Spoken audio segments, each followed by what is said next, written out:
One of the key areas we identified as JCU is actually to identify men who are going to be champions against violence against women, and stop looking at men as only perpetrators. Because as long as we continue looking at men as perpetrators, and we actually lose the fight. So for me, it is actually important that we involve men in all these interventions, because there are very many noble men there who are willing, who are not violators. But also, we have also had an increase in men who are being victims or survivors.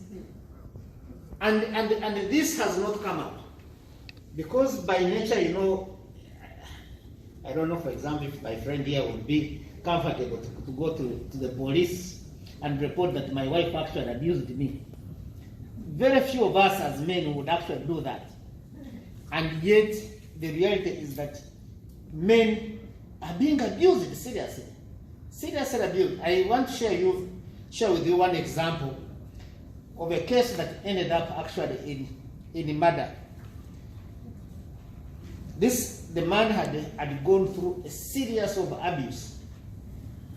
And this series of abuse, it was intolerable. And this case, the man did not come out to seek for help, seek for support. And the result was actually the man came out and killed the wife. So we believe that if actually maybe this man had come out, we would have actually have prevented this matter. But now the man is being charged, definitely. My last comment is in regard to the conflicting laws and how these laws, some of them create an impression, and this impression causes one of the challenges that we are facing. Let me give you an example. The Local Council Courts Act gives jurisdiction to the LOCs to handle customary marriages and conflicts, including divorce in customary marriages. Some of these causes of divorce is actually a result of actually domestic violence. So because now that law creates that impression that LOCs can actually handle domestic violence, it gives them a legitimacy, some sort of legitimacy for them to intervene in all these matters where domestic violence is actually being committed.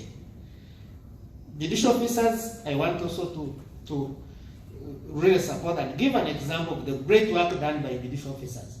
Give you an example, for example, the Chief Magistrate in Kasese.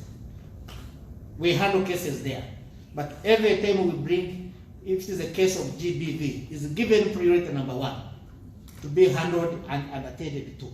And we have had these cases being disposed of. So that's great work that is being done. Although, Your Worship, I have a problem with the session system. I have never understood and I will never support this so-called session system when it comes to high court matters. And yet, at the lower court matters, these cases continue to go on throughout the system. Let me give you an example. There's an ongoing SGB session in Western Uganda, in Fopoto, handling cases of Mujadwat.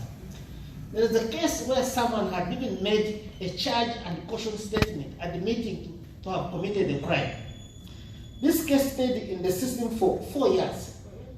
But after realizing exactly that they are likely not to be witnesses, the man turned down and actually changed the statement. And the person is going scot-free.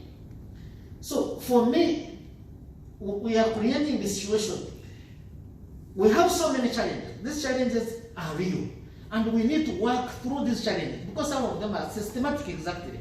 Some of them are brought because of resources. The resources are not going to change tomorrow. But how do we, even with the limited resources, with the available manpower, work within that to make the situation better? So for me, the session system is a non-starter for me, and I think the judiciary needs to actually review that and actually abolish it. I don't see its use. My last comment is, sorry, I'm taking it wrong, is on issues to do with pre-bargain. My friend here has talked about that some of the cases are reaching up and they're being what? And are being overturned and given legal sentence. Yes, we conducted a study on effects of pre-bargain on SGBV, and it was so revealing. And maybe my friend also Alice can also, in that training about the prosecutors, learn to involve the victims and survivors in determining and reaching some of these decisions, because some of these decisions are so appalling.